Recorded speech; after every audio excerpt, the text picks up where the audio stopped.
Alright, people, well, welcome once again to the Party of One podcast, the actual play RPG podcast where the gaming table is always set for two. I'm your host as always, Jeff Stormer, and this week on the show, I'm joined by Kaitlin Bruder for a game of Tapestry. Tapestry is a beautiful game that we've played before on the show, a interpretive, tarot-like oracle card-based game in which players weave and entangle the ongoing stories and overlapping plot threads of their characters, laying bare the twists and turns of their characters' fates in real time. I adore this game, and I know it's one of Kaitlin's favorites of all time, which she'll talk about on the episode. This was really special. I was so excited to get to really come back to this game and re-experience it. You can find more information about Tapestry at mrmatthew.itch.io or check the show notes for more information.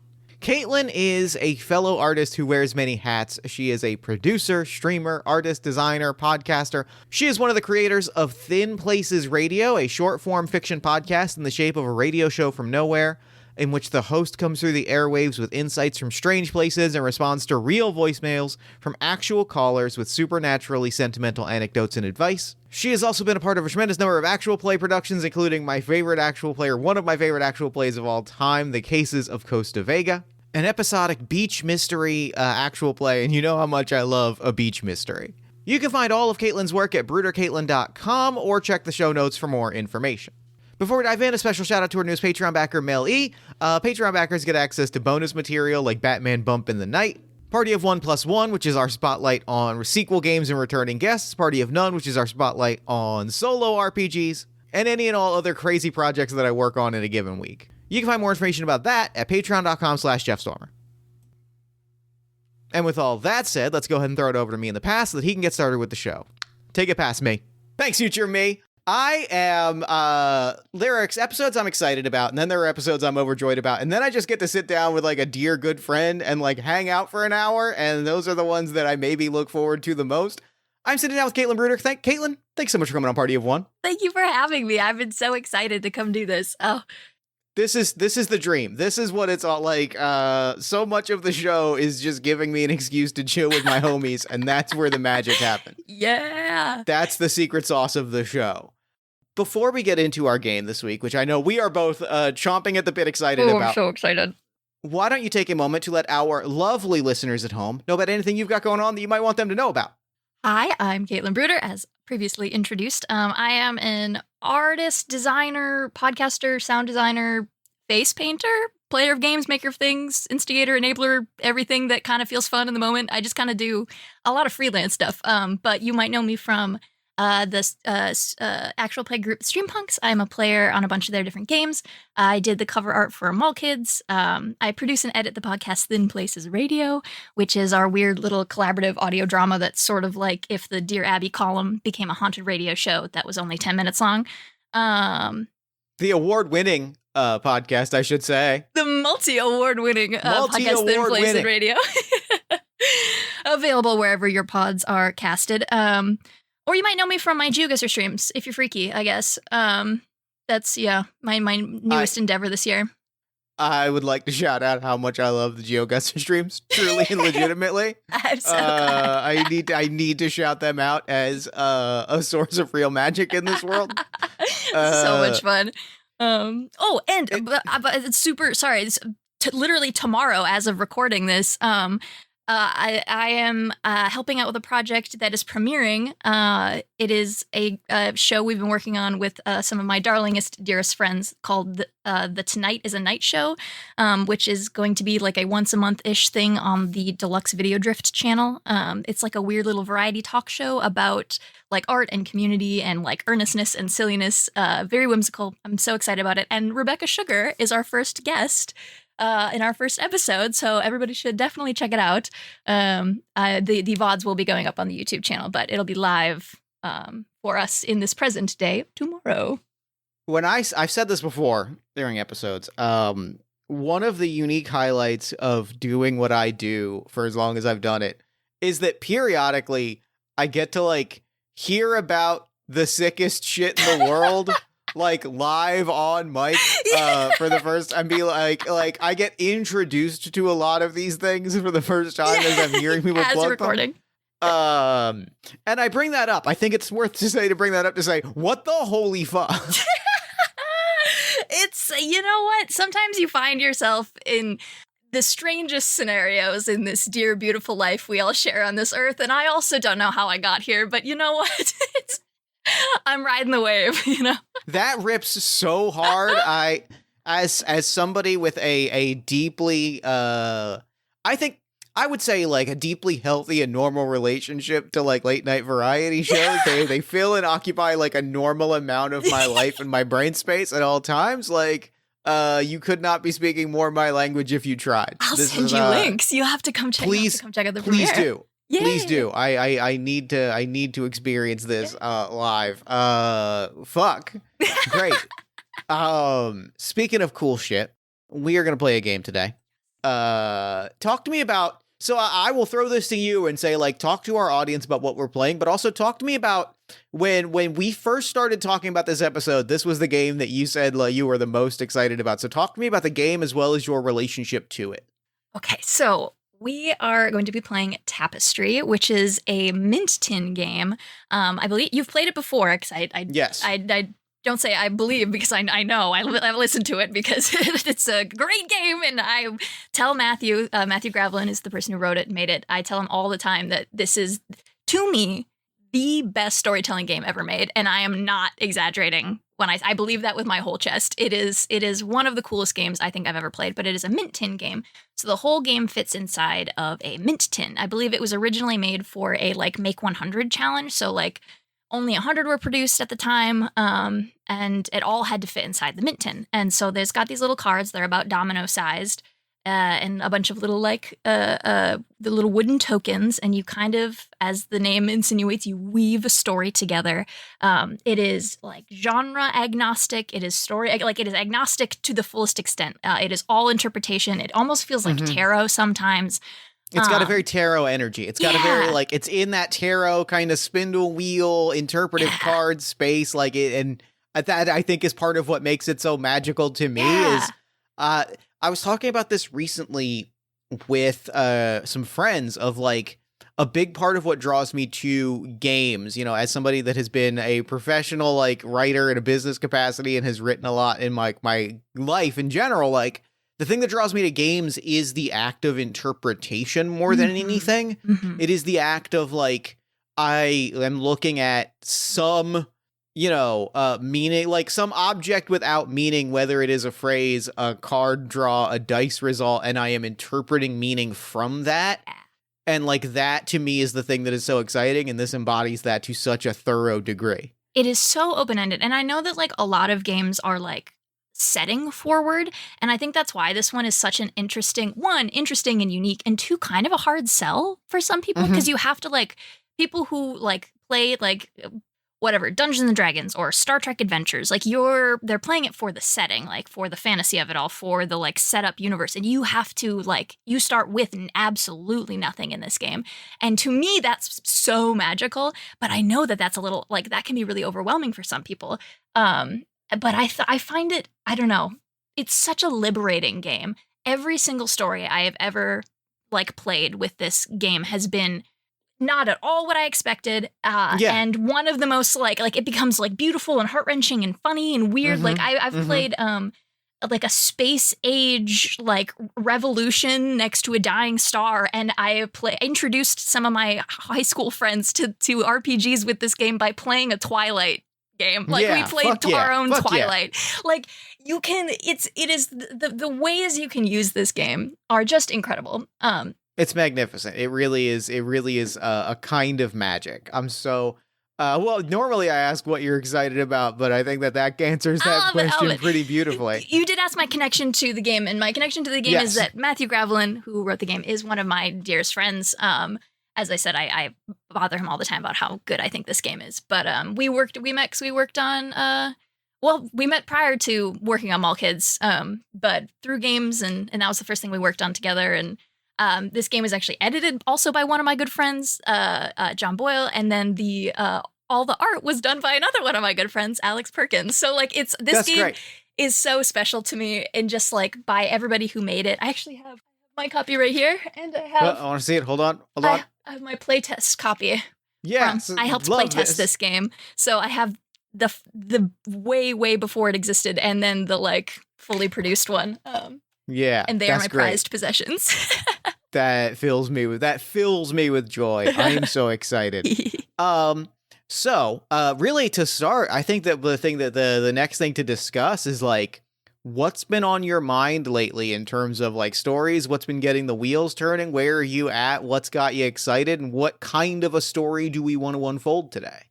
I mean, this is going to come as not to anybody who knows me and has listened to TPR or anything that I do. This next statement is not going to feel shocking in any regard, but I have been reading the game book, the book for The Electric State, which is Free League's new book. Yeah. And which is basically like an apocalyptic road trip is like the setup for the story. And I'm like, wow, I really like this. And if I said that to anybody I know, they'd be like, of course you do. Like, but it's sort of like, I don't know, this like this journey being the story, which I find really, really fascinating. I'm not finished reading it, but I really like that setting, and the art by Simon Stollenhag, which is this like kind of the like really dreary looking but fantastical technology in these open landscapes. I find that so fascinating. I've always loved his work. From like Tales from the Loop and Things from the Flood, and all of those are just so cool. So I've been reading a lot of that recently. And then I have an affinity, a very strong love for, an affinity for the Stephen King, the It book, the It movies characters. So like I love like a sort of a spooky vibe, sort of a like kids on bikes, sort of a moving through time and like memory and grief and you know, horror, while being a metaphor for like the things you're actually struggling with. So like that's kind of the, you know, and the reason I bring up the latter is because I'm writing a game with some friends where we're kind of doing, we're calling it the Not It. It's not it, but it is, you know, that's the setting. We've set up, we made this setting, and it's going to be up in like Lake Superior kind of vibes. We're going to reset it and stuff. So I'm like, I've been doing a lot of writing about that recently and working with my friends on like building that setting. And so those I would say are the two things that have been in the forefront of my storytelling. I love this mind recently. I love this. It's got me percolating on something that I think is is that I want to kind of throw at you. Cause like throwing my own ingredient in the stew, the thing that I've been like pretty deep on lately is obviously my brain is always at Superman. My brain lives in Superman, but like I watched and forgot how much I loved with all of my heart. We watched the season premiere of Peacemaker last night, and I forgot how much I loved the first season of Peacemaker a whole lot when it came out. And there's this energy to Peacemaker that I think is really, I think the pitch I want to throw you that is so captivating when you picture it in conversation with a sort of Tales from the Loop sort of post-apocalypse road trip, which is like, the thing I love about Peacemaker that it does really interestingly is like, what is it like to live amidst superhero detritus? Oh, yeah.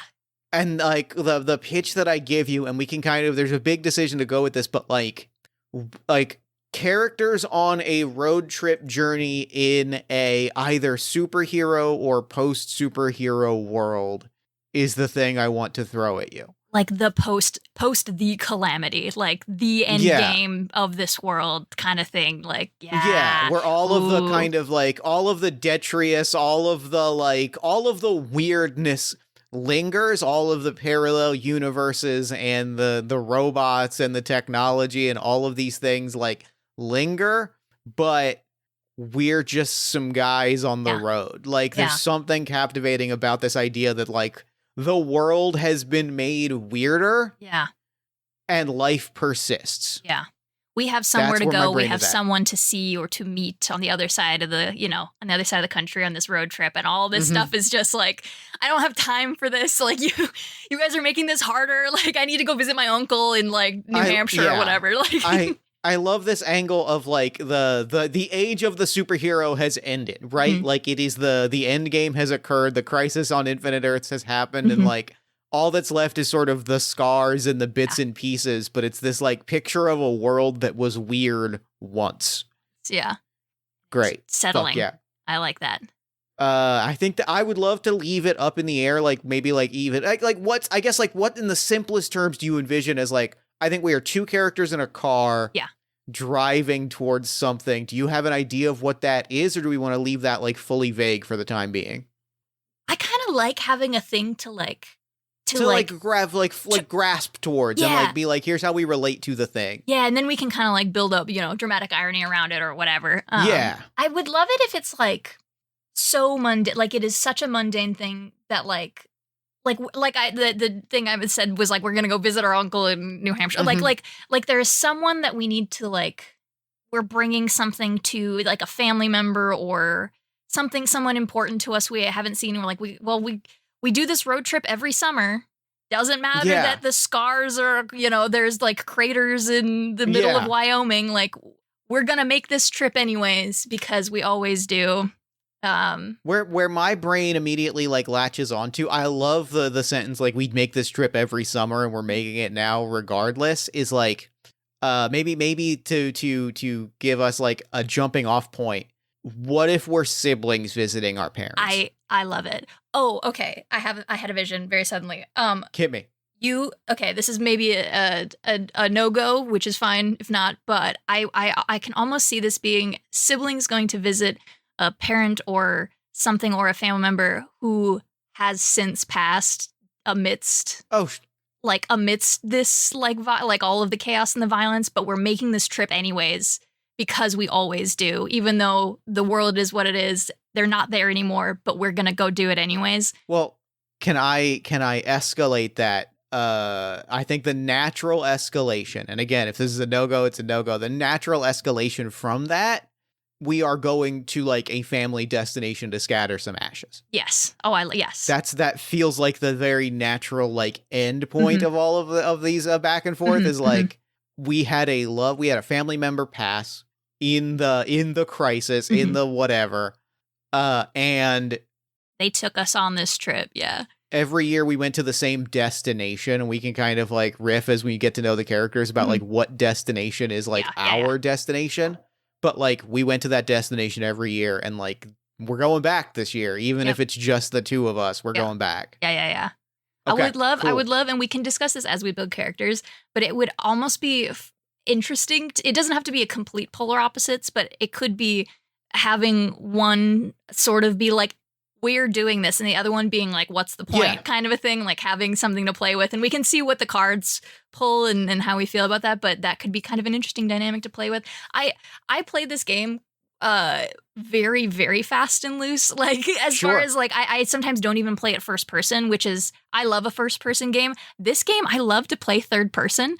It's great. I love to. I mean, it really encourages a kind of like jumping around, and like you frame a scene and you're like, actually, our characters are off at stage right. Yeah, like, we're not even here. Yeah. Like when you're really looking at the cards and like allowing your inspiration to go where it's going to go, I think like it leads to really fun and interesting and unexpected places. Yeah, I've played this game over the course of like a 3-day weekend where we just kept building out. Like, we played for a couple hours a day, and then just coming back to it, the whole table was like, we would reshuffle the cards and just keep going. That was the space age sun going to explode revolution one. Like, it's I love getting weird with this. So I know what the rules say on some stuff, but I'm like, I'm sometimes, if it's cool, I just like to go for it. So sorry, Matthew.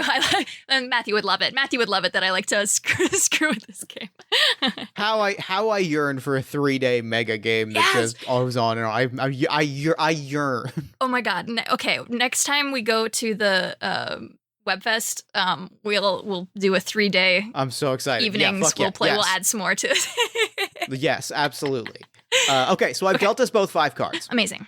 And what we're going to do is we're going to each make a 4-card grid, a diamond shape, by overlapping 4 of our cards so that only 4 prompts are visible. We'll see how this listener, you're going to enjoy us battling Roll20 to do this. Yeah, because I think we can't overlap them because they have to be complicatedly overlapped. So we could probably just set the ones we want to use like faced. I think face up is the play. Yeah, we could probably even use tokens to cover the ones we don't want. That's actually a great idea. All right. So we've got our 4 cards mapped out in a diamond. The way this is going to work is we have 4. Each of us has 4 prompts. That our top card is our motivation, desire, or goal. Our sides are our skills, talent, or unique attributes, and our bottom is our flaw, hindrance, or shortcoming. Do you want to introduce your character first, or do we maybe want to go back and forth and go through the cards, or how do you want to do this? I like a back and forth because then we can kind of like build our like back and forth off of it. Yeah. So my motivation, I flipped it. You flipped did. it in a way that I think like was very exciting. I flipped my motivation to my flaw, but my motivation is an enticing option, which I think is very exciting. That feels to me very impulsive. That feels to me very like I get an idea and I'm going for it. Like I think it's a little bit of a scheme there. I picked my goal as promising future. I think this character is someone who is very like by the books as like what is they're supposed to want and do and think, and maybe that's not always what is the correct option, but like tries to follow the rules, tries to do what they're supposed to do and like do well by other people. But like promising future is like somebody who had, I think, high expectations put upon them. Yeah, that feels great. That feels really good. My two skills here are an untapped potential and a storied past. Together with the prompt, I'm going a little bit.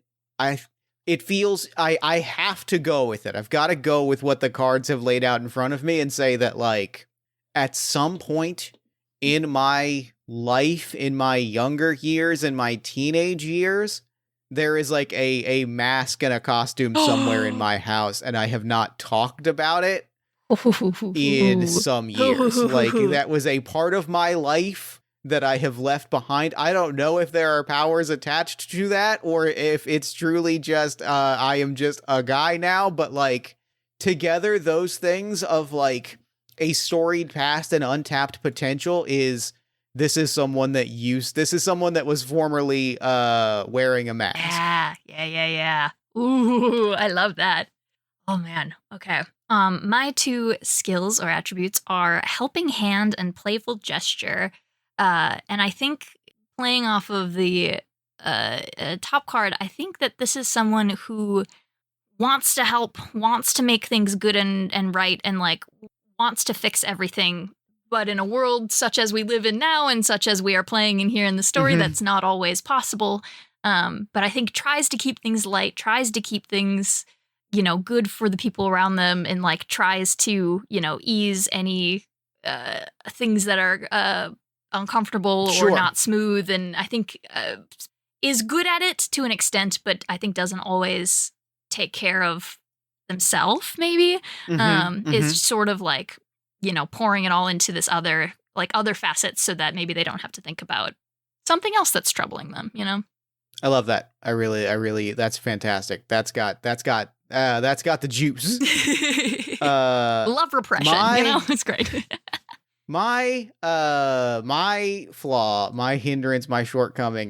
This is the one that I originally had at the top, and it tasks two very different, fascinatingly different characters flopping these two. My downfall is an inevitable collapse.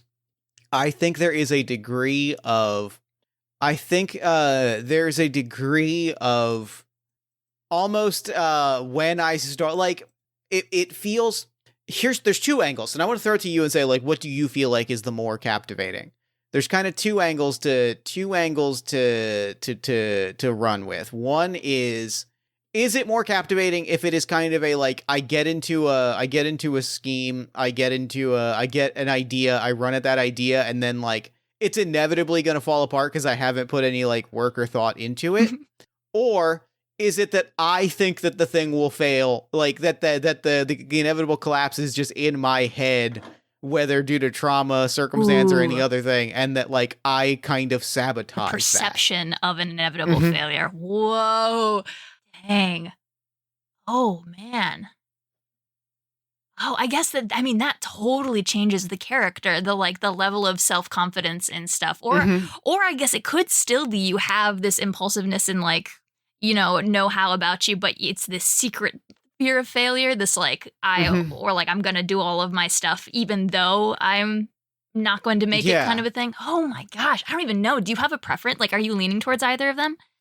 I'm increasingly leaning towards the latter, especially with this idea that, like, this idea of my skills being what they are, it creates this image that, like, I don't even want to say could've, but, like, maybe I feel like I should have been somebody. Yeah. There's a lot of elements at play there. There's immediately an element of, like, a survivor's guilt of, like, hey, a lot of people that were in my position are not here anymore, and I'm still bumming around with the family, but also there's a sense of, like, they died, but a lot of those people, like, made a difference in the world and lived pretty incredible lives, and I didn't. So it's, like, right down the middle of those two feelings of, like, I think I'm going to fall short because I perceived myself as falling short once upon a time. Ooh, I like that. That's really good. Oh, that's good stuff. Oh, I love this game. Oh, this game's got it. This game's got it. Oh, it really does. Oh man. Oh geez. For my flaw, I picked Uncovered Secret, which I had originally been thinking maybe this character knows something about the family that their sibling didn't. But now I'm wondering if it's your secret. If, like, do you think I haven't told anybody in the family that like, this was my moonlight? Like, this was my... Like, we don't know you have powers, and, like... That's great. That's good. I really do like that. If you know, I don't know that you know, and, like, we're now living in a world where, like, everything has gone to hell. It's like hey, are we going to talk about this, or... Yeah, and I mean, this character that I've built is very, like, make no ripples, make sure things are, easy to, like, kind of like, this is maybe a really very niche reference, but Midwest eldest daughter, we've got the how do you make sure that everything's smoothed over and that nobody's going to cause problems, and, you haven't said anything to me, and so... It's not my business, even though I would really love it if you would share this with me. And, I'm not going to think of you. Oh my God, I just made a coming out story. Sorry. I tend to do that. I do that all the time. Listen. It's gonna happen. We're gonna back into it sometimes. That's just... Also, the second that you said Midwest eldest daughter, I went, yeah, I've read a Batman comic. I'm familiar with Dick Grayson. I've met this boy. Got eldest daughter syndrome. It's many such cases. It's... I've met this boy. Yeah. But yeah, so I think that's maybe, like, one, the fact that she knows isn't necessarily, like, her flaw. I think the way she's dealing with it is the flaw. Like, she knows this secret, and, like, even though she knows her sibling could use some support, like, I think can't make herself, like, I feel like maybe they're in such a rocky place right now, like, after everything. I mean, after everything, but, like, as siblings, maybe they were, I don't know, estranged for most of the year or something, and so this is, like, kind of weird and awkward and, like, desperately trying to hold the peace here, even though, like, this would be good to talk about, good to, like, support each other with, but, like, won't do anything to rock the boat because she wants it to be good. I've seen you had a vision. Oh my God. What did you have a vision of? I got hit with a vision. It's not a good vision, but I got hit with a vision. I love it. So, and this sets up the this I think sets up our first scene so nicely as we, like, look at these especially, like, looking at these relationship cards. Yep. Like, yep. Yeah, I was looking already. What you're describing, here's what I want to throw at you.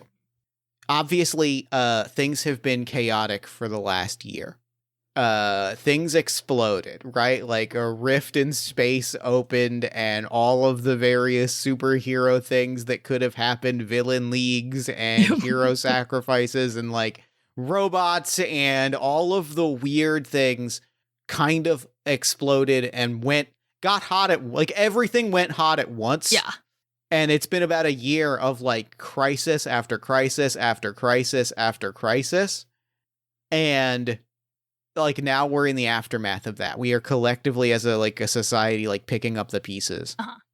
You hadn't talked to me in that time, but you knew that I had powers and had been moonlighting, doing superhero stuff. And so for me to then show up and be like, hey, it's time for us to go to the lake. We're going to go to the lake. You want to go to the lake, right? There is this incredibly agonizing, unspoken, like, hey, what if you, hey, A, you may or may not have thought I was dead, and B, you do not know what I have been up to, if anything, for the, like, when shit was hot, you do not know where I was. Yeah. Yeah, 1,000%. Yeah. Mm-hmm. Yeah. So that's game, right? We get it? That's, yeah. Oh, God. We're gonna be bringing the heat here to Party One. Let's go.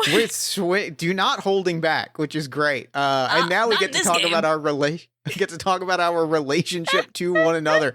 Do you want to reveal the card that you've pulled, or do you want me to go first? I can go. You've been taking the first hat this whole time. So I have, I think, a really beautiful card for this setup, which is Gnawing Fear and Warm Welcome. Mm-hmm. Mm-hmm. Mm-hmm. So I think you will receive a warm welcome.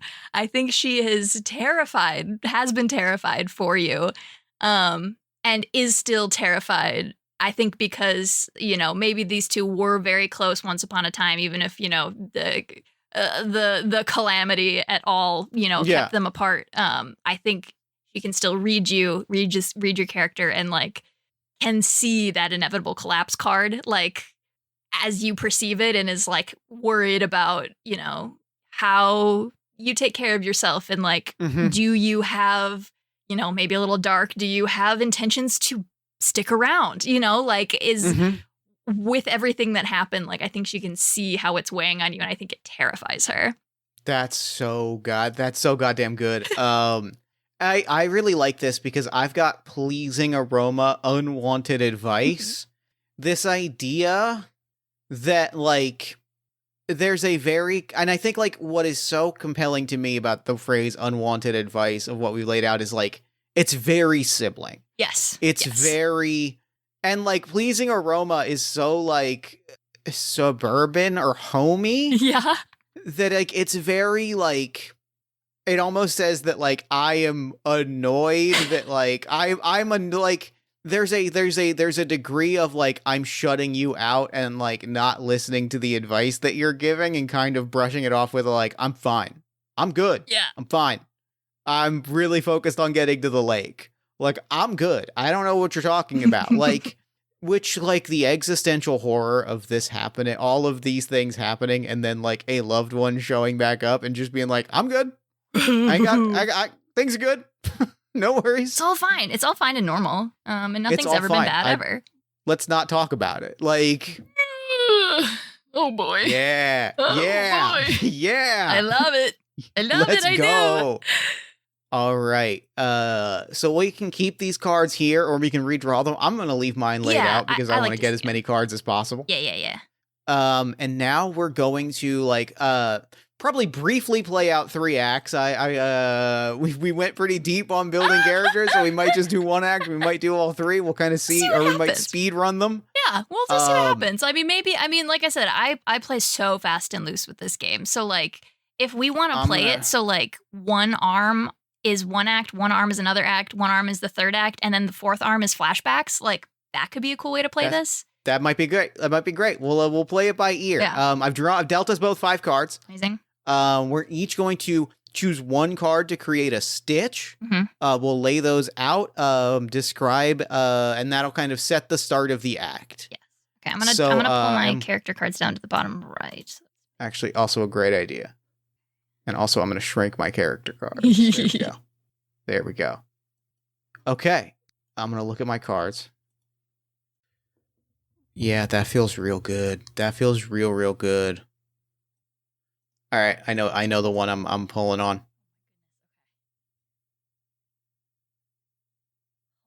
Okay, all right. Okay. I think I got one. Okay. And I'm going to put this one out, like, I'm going to put on the top. Yeah, we'll figure out the best way to symbolize what's crossing what, but the card that I am placing facing outward is fallow fields.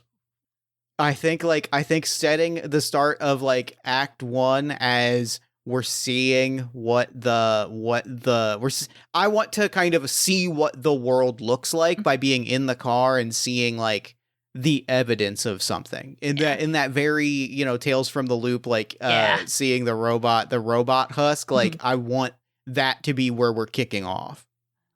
Here, I am going to bring us Perfect Storm. Great. Perfect Storm's real good. Are we doing? No, we do 2 cards each, correct? 2 cards each for this part. Yeah. Got it. Let's see. Let me see what my other card here is. Okay, this feels like too good of an opening for me not to especially for this character. I'm throwing down New Opportunity. I love it. Good. I have I think I have to do this one. Okay.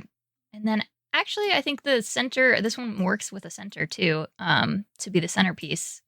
So I've picked up Loving Embrace, which I think could be I genuinely actually would love to have flashback moments, like where we talk about our relationship and stuff, and the loving embrace is like we see that play out, sure. That we see, sure. like we get to see these moments from their childhood, or like we remember moments that we can play off of in other ones or something like that. I think could be kind of cool. I think that's good as hell. And then unique events as the core of the story. I mean, stretching it a little bit, but like it's about the experience. Like this experience is like the story, like the experience that these two are having, the unique events, whatever, like this trip. I feel like, the cataclysm, whatever, the superheroes, that's all set dressing. Like the unique thing is these two. That feels good. Yeah. That feels great. Okay. Do you want to lay down our first thread? What are you thinking? Yeah, okay. So I do immediately think, apologies to Matthew for for bashing at the structure. I think that we've laid out 4 cards with such distinct things that like playing at each of them as sort of like bouncing between them will play so nicely that I think we're gonna get a lot of legs out of this. Yeah. I love to mess with this game. I think as far as roll 20 goes, I think if we set a card, I'm not playing this one yet. I think if you set a card, set a card like next to it, and then we start overlapping after that. You know what I mean? Does that make sense? Yeah, I think if we do this, well, because we want that card. Like we want that card. You're right. Like so we'll just do that, and then we'll just assume the outward facing card is the one on top, or is the one exposed. Here we go. This I can show you what I mean. So like then we do this next time. Got it. Yep. 100%. Back. Yeah, so you can just right click take card. All right, let me see. Oh wow! Holy crap! All right, I got some heaters. I got some hits. I did too. Holy moly! Okay. Can I throw down the first card? Please do. I'm gonna build off of New Opportunity here, and I'm gonna throw down Brief Distraction. The scene that I have pulled a thread. I have planted a card. We have a prompt. We're gonna use that prompt to set up a scene that progresses the story forward through direct action. At this moment, we can discuss whether we both drive or take turns driving. I have driven us off course to see some kind of roadside attraction. I love us starting in media res. Like we're already on road to the lake. Like we are in the car. It is the two of us. The camera's pulling up over this long stretch of road, and there's the music is playing in the car, and you're driving. Yeah, love it. It is specifically we are hearing like a vaguely superhero like cinematic score, but like crackling over the radio speakers, so it's like becoming harder and harder to hear the more we drive. And mate, we've been driving for a while. I'm driving, you're in the passenger seat, at least at this moment. You have like fallen asleep for some time, and like we see you wake up to see that like we are not on the usual like roadway. Yeah. I have taken us down a side road. Like I have taken us off of a highway exit, and we are driving down some like weird country road.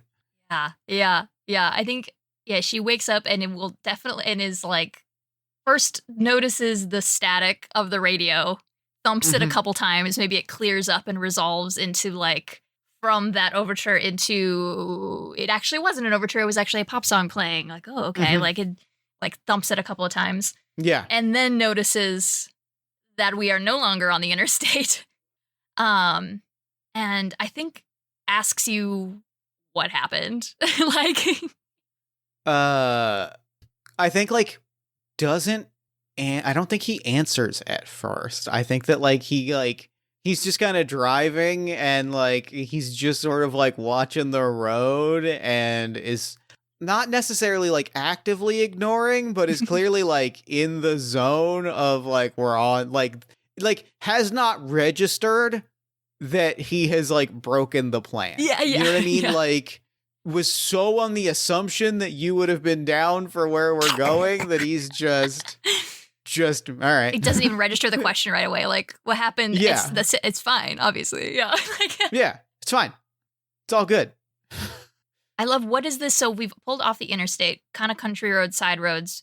What does this area look like, do we think? What do we see here that was your distraction, that drew us this way? Fallow Fields is such an evocative thing that I'm really like, it's brown dirt plains with like knotty twisted trees, and I think like you ask what happened and I don't answer at first, and like you start to ask a second time and you see like a sign that says, what's the object? It's the Skymobile,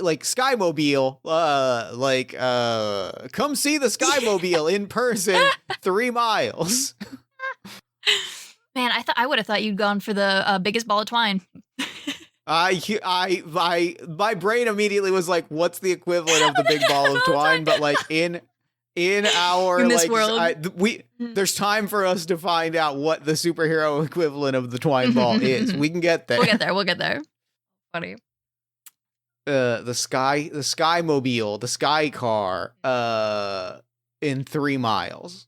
And where it's just like this like gross, broken up, bumpy road, and like is just fully like my guy's fully just vibing, fully just like in the driver's wheel, arm leaning out of the window, just like fully like one with the road. I do love the I guess the visual or the like concept of it being like, this was a thing before everything, and like this isn't going to be an active tourist spot now. Like this is the remains of what would have been an active tourist spot. So like we're not even gonna get like, it's not like there's gonna be, you know, a snack shop or anything. Like this is going to be abandoned, but we're going anyways. I think that is like very like tasty. Yeah, I do like that. Okay. So how are you reacting at like you haven't gotten an answer to this question? Yeah, I think she's a little bit put off by the fact that we are no longer at, you know, doing the plan, that we have gone off course, but it's fine, even if it's, you know, stressing her out a little bit. But she's gonna be cool about it, you know, like it's gonna be fine, probably. You know, a little hung up on the fact that he's not answering, but whatever, it's fine. It's fine, you know, it's all fine. This is all fine. All of this is fine and normal. And I think she just huffs. I think it's like, it's fine. I think it's the huff that signals to him that something is wrong, that like signals to him that like he was supposed to answer that question, and like kind of like keys him in to kind of go like, I saw a sign that they've got the remnants of the Sky Car. I know we're I mean, it's not like we got a schedule to meet, so I figured we could just, you know, it's about an hour, like it's an hour to go there, see the thing, and then get back. I didn't figure it was a big deal. No, it's good. It's fine. It's I was just asleep, so I have to like reconfigure. You gotta get used to. I gotta get used to the new situation. It's fine. It's good. No, it's fine. It's fine. I think they have seen this once before, like on one of their last, maybe not recently, but maybe when they were kids. Like this was like Sure. a big deal. Maybe they saw it like 3 years in a row because one or both of them had like a fixation on it. We have to go see it. We have to go see this bear. The sky. What did you call it? Sky. The Sky Car? The Sky Car.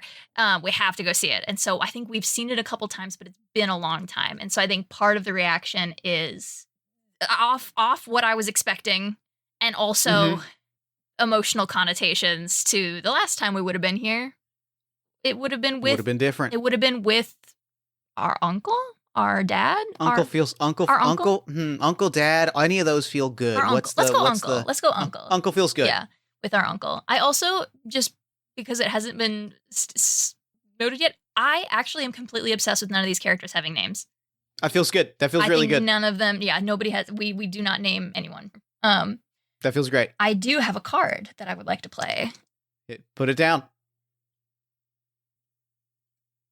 Play Unending Scarcity, because I think as we get there, we are getting, it's like on the horizon. We're kind of cresting towards over this hill. It's not there. I think it is like, or it is half of this, wherever this was, is like a crater. Like it's not there. This thing that like maybe they start kind of like riffing a little bit about like, oh yeah, last time we were here, we did XYZ, or you got in trouble because you tried to climb on it without whatever. Like, well, you tried to hop the fence that one time, and they're kind of giggling, and they come over this hill, and it's just nothing. Nothing now. It is wrecked. It is scorched earth, half of it at least, and we see the sign that is just on the outskirts of this like area of kind of destruction. That is, the sign is tilted and crooked and has like the top quarter of it had like burnt off or something, and past it is nothing. Oh fuck. How does he react to this? How does he react to I think like we crest it, he like kind of half swerves and parks as like the road clearly like comes to an end point, and just kind of sits for a moment and like is so still and quiet that you like a pin could drop. Like he's just sort of watching for a long time, for a long moment. There's two options. Let me look at my cards, because I might throw two options down here. Say, if you have a thought for a flashback, like a moment we spent here, we could play off of our flashback arm that we see. Maybe. I'm gonna throw a card down to really build on this, because I think like there's clearly a moment. I think there's a moment where like just sort of like sits for long enough where it's clearly uncomfortable, right? Like sits long enough, taking it a notch even further, turns off the car. Yeah. Turns off the car, doesn't get out of the car. You get the clicking sound of the engine. To say that I'm playing a card and I'm not adding to a thread, I'm splitting a thread here. To say like it is unclear why we're here. I have split the card after Unending Scarcity with the card Greater Purpose or Relevant History. And dog. Oh my gosh. Like I said, cards drew some heaters. Two, because I think what this split represents is the uncertainty in your mind. Yeah. Like what this represents, it's the question is becoming harder and harder to ignore. Why did we take this detour? Like what was it? What was so? This was an attraction we'd seen before. Like this wasn't even a like, we've got this like really important personal like journey that we're taking. This isn't even a distraction that we haven't seen before. Yeah. In the wake of everything that has happened. Why? That why is getting so much harder to ignore, and that's what the splitting of this thread represents. Yeah, I think they sit there for like 15, 20 minutes, just just the sound of the engine ticking until it cools and doesn't anymore. There's maybe some wind, the radio's off, the car is not even idling, it's just off. I think we sit there stewing in these two for a while until we see something. We see maybe another vehicle. Oh, snap. I had not until this moment considered the possibility that there were other people in this world. Yeah. It really, with everything that was unfolding, it really, really hit me of like I was just like the solitude of it all was hitting so thoroughly that like the true jump scare of just another car pulling up really, really got me. Yeah, I don't even know if it's like a thing that we engage with someone. I think, oh my God, no, I think I know what it is. A car goes by coming from where the road would have gone, coming from the opposite direction. This may be an all-terrain vehicle, or like it can go through those. It has to like, we see it kind of coming over the horizon and the like mirage heat distortion. It kind of like rumbles through this area path where the path would have been. And they're slow just enough for that, and they don't stop for us.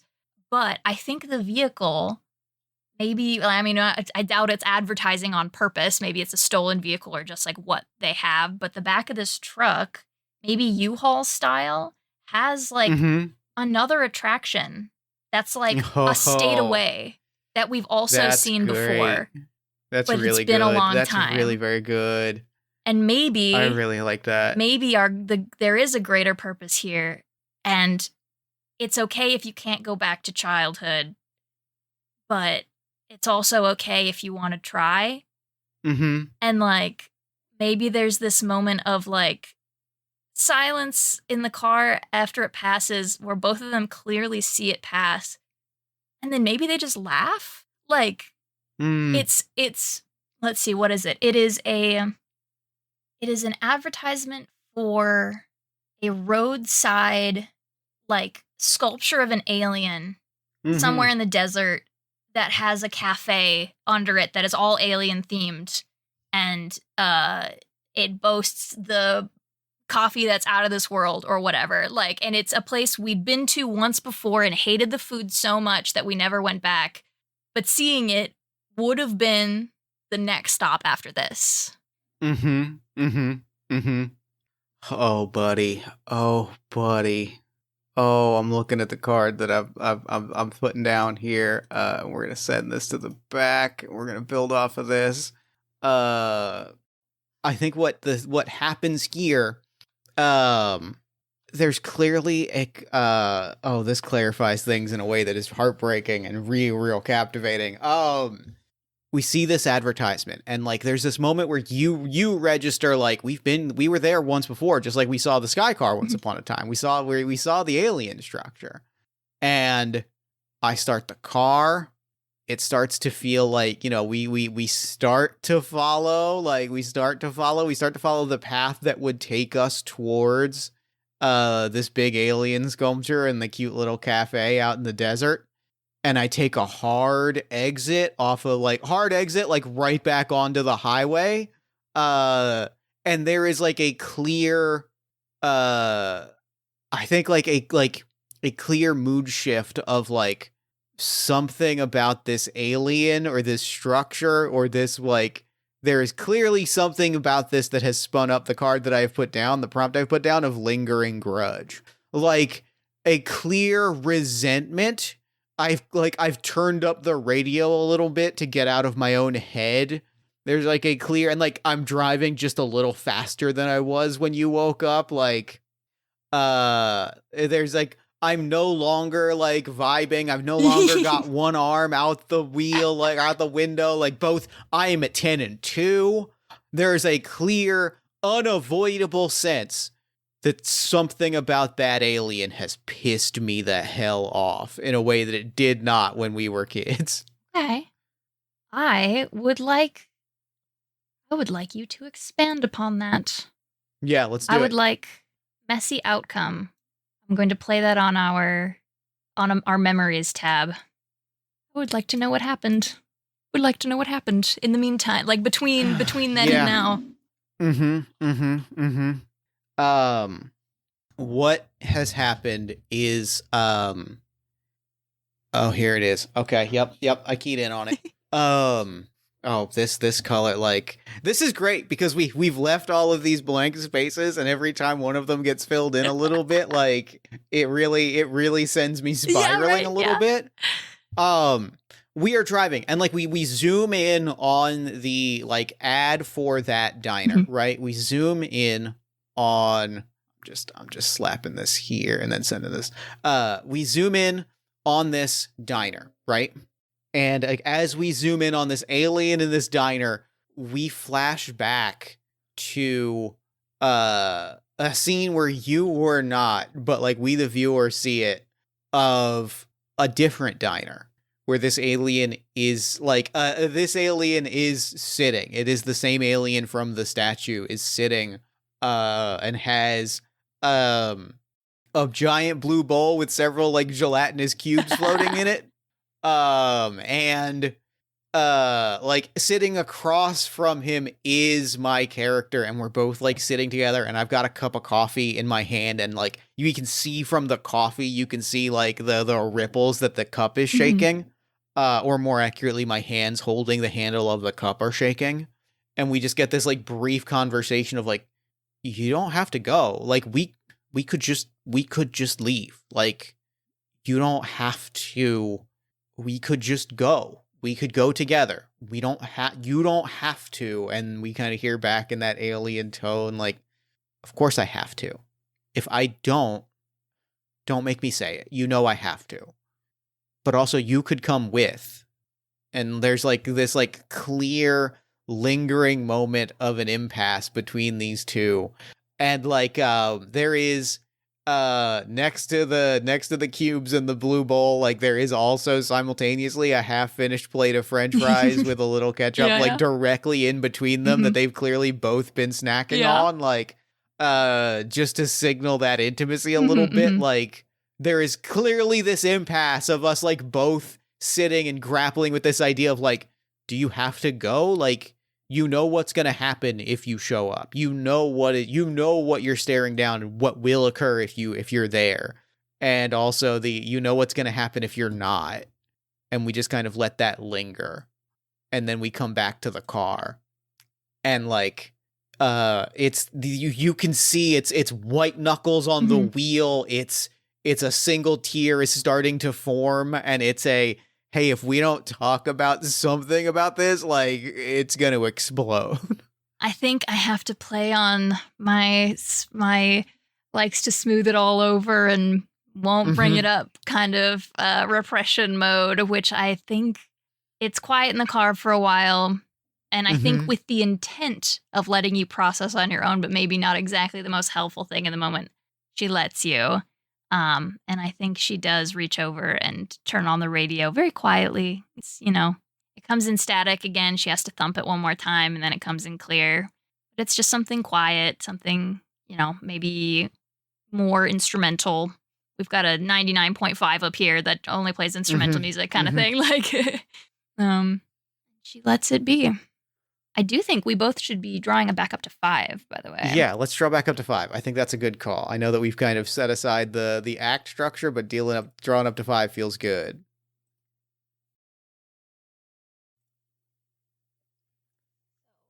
Back on the highway, back on the interstate, maybe? We drive past what would be this diner. I'm looking at a car that like we might not be driving. We might not pass the diner. I'm going to play a card. I would love it if you did. Yeah, we're playing a card. I think like there's a moment where you put on the music and like there's a you play music and like there's a moment where I register what you're doing. This is hardly the first time, and maybe we can call for a flashback of like this being a thing of like, I can recognize what you're doing, which is trying to like assuage the feelings. And like, as we approach the exit where this diner is at, like I recognize it and like it breaks something. And like I take us off the exit and we pull up to the statue and I get out of the car and I open up the trunk and I grab like a ultimate thing to keep in the trucks and the trunk so that it's not spotted as you're driving, but it's a half empty. It is the bottle of like alcohol that we have been drinking every night at the hotel, and I'm like, I'm not throwing out a whole bottle, but I have to keep it in the trunk so that if somebody, so that it's not seen as an open container. I take it out, and like I see the statue, and there's a moment of pausing, and then I just whip the full half giant jug of rum directly at the alien's head and let out like a massive scream. I've played Total. It's Total Desolation. I read it as Total Destruction, and that's what I'm going with. Throwing the bottle, smashing the bottle, smashing the jug, like Total Desolation, like emotion, like you're feels also good. Yeah. Also fits. Yeah. All of it has come to bear. Like it has all come tumbling out at this moment. Like you did the exact right thing you needed to do to just let it all just like tumble the fuck out. Moment, I think this is alarming. I think this is part of what she's been afraid of is like the collapse, the inevitable collapse. But I also think that this, like, I think you have big emotion. I think your character's got big emotions, and I think even though they're a little bit estranged a little bit through the past year, I think it still comes back, and I think I'm gonna play honed skills. On our memory, and I think even though she's startled right away, I think there's a kind of a wraparound camera where it comes back and it's them, the two of them, as like tweens or younger. I think we had to. I think this trip was really important, and it like always has been. I think maybe the two of them like struggled at home or like didn't always have like the support they needed, but their uncle was like their like the like brought the brightness, I think, for them. There's something. Yeah, there's like if I can throw out a thought that really like speaks to me. What's happening with our characters at this moment? I love the idea that this is why this trip, like this is not the first time we've had like a breakdown confession, hash things out. And maybe that was our uncle's doing. And like the brightness was part of a like, look, I know that our family is not the best about talking about things or about saying when something needs to be said. So we're going to go somewhere. We're going to like stare at a statue. We're going to go to a diner. And, you know, by doing all of these vacation-y things, it got us out of our element and forced us to have some of these conversations. Yeah, I think that the memory that I've constructed, I think is I've played, I don't remember if I said it out loud, but I played honed skills, which I think this is something that their uncle gave them. And I think there's a scene of something really annoying with our parents happened right before we left, and your character's like 11 years old, 12 years old, and it was just, it made you so mad, and like you're 11 years old, you don't have the emotional regulation yet for this stuff, and they were being really unfair, but there's nothing you can do because you're a kid, and it just kind of was sticking to you for the first few days of this trip, and like everything was kind of setting you off, and I think our uncle saw that and could see me trying to smooth it over, but recognize that wasn't what you needed at the time. And so I think the scene is the three of us at some sort of like lookout, some sort of like canyon lookout. And you are like on the verge of kind of like essentially like a just overstimulated meltdown because of some stuff that's just been building for like 3 days.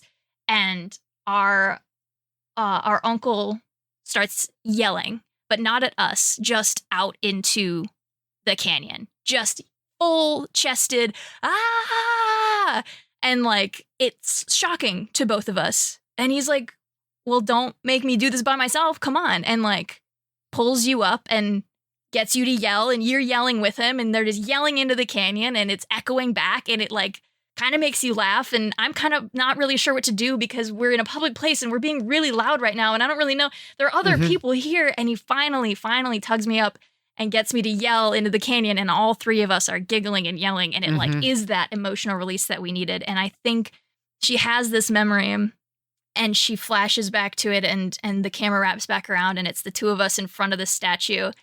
And she kind of takes a deep breath and walks up next to you and yells at the top of her lungs up at this statue. And like he laughs, like he like has a visceral reaction. I'm playing a card. I am adding a thread and building off of a previous card prompt because I've got this card. Because I think like as we're laughing, like we sit quietly for a good long moment. Back. And I'm playing the card Misguided Faith off of Messy Outcome as like there's this final like breakdown conversation of like we're sitting and like he's staring at the broken glass at the feet of this alien, and he's just got his head in his hand, and it's just like it takes a long time for him to just mutter the words, "He promised he'd be there." And we see like the briefest flash of me in costume with a domino mask and a jacket, like sitting on an air one of those like skydiving jets, like it's strapped in, about to take off, and like looking around and going like, where is he? No, he was supposed to he was supposed to be, he said he was gonna, and like it's just like that's explaining. And I think there's like a pause like after he explains this of, I guess I should tell you a little bit about what I've been up to the last few years. And I think she takes your hand and tells you that she knows, but she'd love to hear more about your adventures if you wanted to share them. And I think I might, this might be game, but also I think I want to throw one more card because I've got a card that I think is very good. Yeah, this is such gasoline on the fire of like, we kind of like, he smiles and we get like a glint of an urn in the back seat of the car.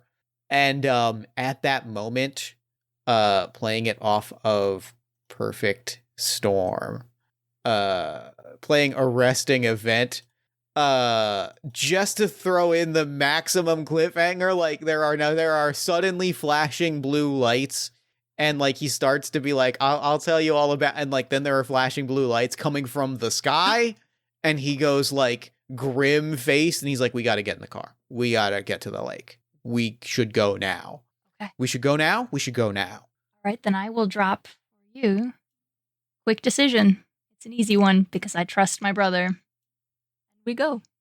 Fuck yeah, we get in the car, we drive, we see the lights of some kind of craft in the sky as we are like driving full speed down the highway, and we get this look, and like the urn is perfectly framed between the two of us, and there is terror in his face, but there's also like a real glee of like, I'm finally going to like, I'm finally like starting to grapple with some of the stuff that has happened over the last year, but also I'm going to get to like share it with somebody. And so we get the briefest glimpse of like that kind of terrified laugh smile. Yeah. And that's my closing beat. I think that like letting go, both of them need to let go, but in different ways. And it's like letting go of control, both of them, and like letting go of your secrets, and like just letting go. Just going. Yeah. Like, yeah. Go. And that's game. I love Tapestry. Yeah. I love Tapestry. Tapestry is so fucking good. It hits every time I played it. It hits so hard. I played it for hours. Like, this is like, yeah, you can, very clearly, we played a bit of a story, you know, like we could have. I could see, I mean, we could have played this for 3 days is the thing. Like, truly, there's so much more that I want to see of these two characters. Yeah. Damn, dog. Magnificent. Thank you so much for this. This was a joy. Let me ask you this. What was your favorite moment from playing?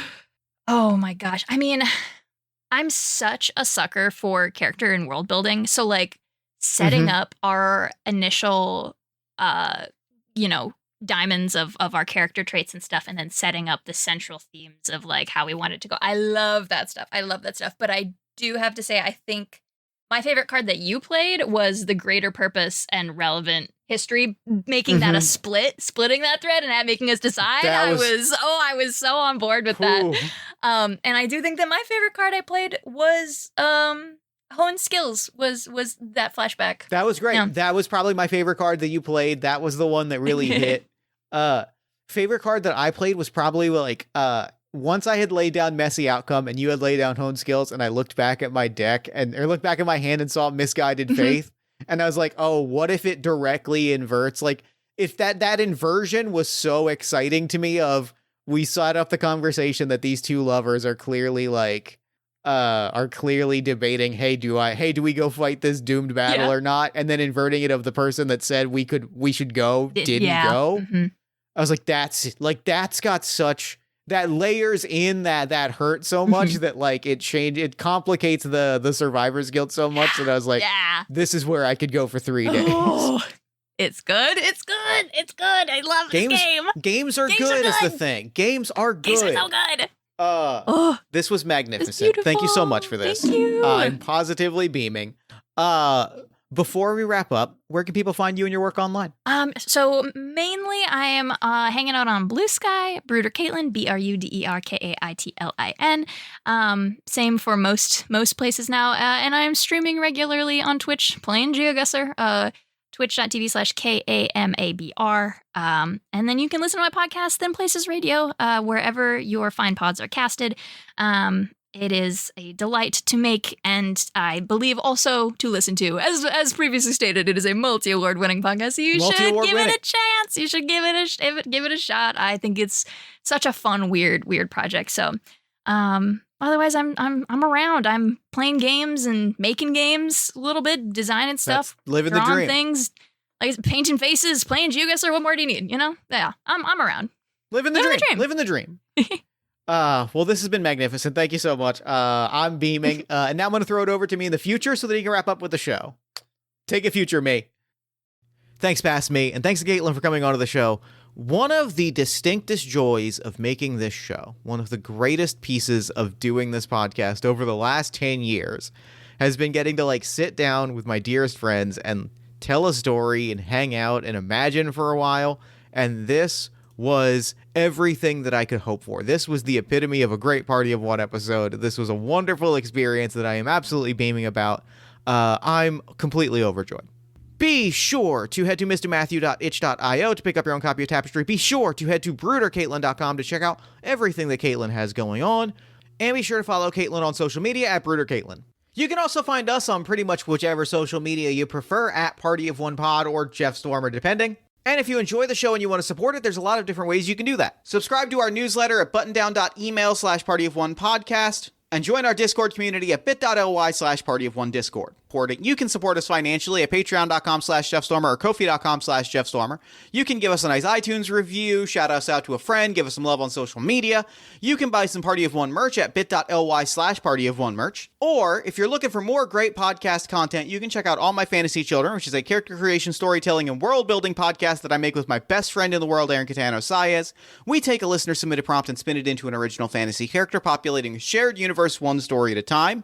You can also check out Yazeba's Bed and Breakfast, which is an actual play about a heartless witch, a cozy house, and the many people making their homes inside. Both of those you can find wherever you get your podcasts. Party of One is, as always, produced and edited by Jeff Stormer and Jen Frank. Music for the show comes from the song Infinite Lives by Mega Ran, featuring the D&D Sluggers, and the Party of One logos by Evan Rowland. If you'd like to inquire about advertising rates, coming onto the show as a guest, or about press coverage of the show, you can email me at partyofonepodcast@gmail.com. And unless I am mistaken, that is all we do here. So until next time, thank you so much for listening. Remember to fight the forces of fascism every single day. Remember that self-love and self-care are radical and defiant acts of resistance. And as always, party on, everybody. Never gonna die.